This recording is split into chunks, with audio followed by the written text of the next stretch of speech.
কবিতাৰ শিৰোনামা ধূলিকণা। কবি অনিল ফুকন।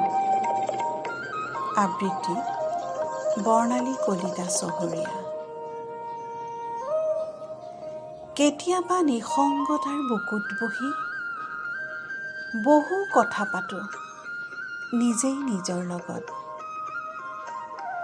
জীৱনৰ পোৱা নোপোৱাৰ খতিয়ান লৈ এৰি দিব বিচাৰোঁ বিষাদৰ হুমুনিয়া সুৰ।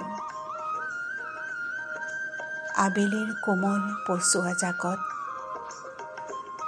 অশ্ৰুবিহীন চকুলোটি কোনেও নজনাকৈ কত যে বাট পাৰ হৈ গ'লোঁ তোমাৰ সতে। একা বেকা সেউজীয়া পথৰ কাষে কাষে তোমাৰ হাতত হাত ধৰি ধৰি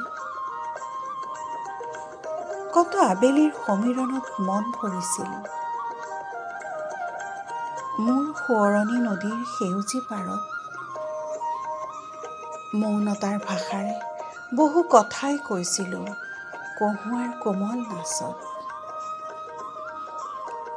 ভাল লাগে দিয়াচোন কথাবোৰ ভাবিলে, কেনেকৈ বাৰু এৰিব পাৰোঁ সোঁৱৰণিবোৰ। জীৱনৰ প্ৰতিটো খোজত সপোন সৰে, অভিমান জাগে ভাল লগা স্মৃতিবোৰত। সুৰুঙা পালেই হাক বাউলি মাতে, কিন্তু অন্যথা অনুভৱবোৰত দুধাৰি অশ্ৰু বাগৰে। দুখ সুখৰ মিলনৰ আন এটা নামেই জীৱন।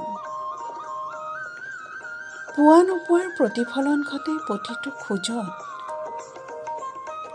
বিচাৰি ফুৰে মনৰ আকাশত কত যে সপোন। দুখৰ মাজতো সুখৰ অনুভূতি লৈ,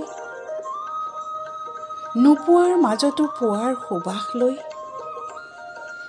নিজকে বিলাব বিচাৰোঁ সমীৰণ জাকত, এটি মাথো ধূলিকণা হৈ।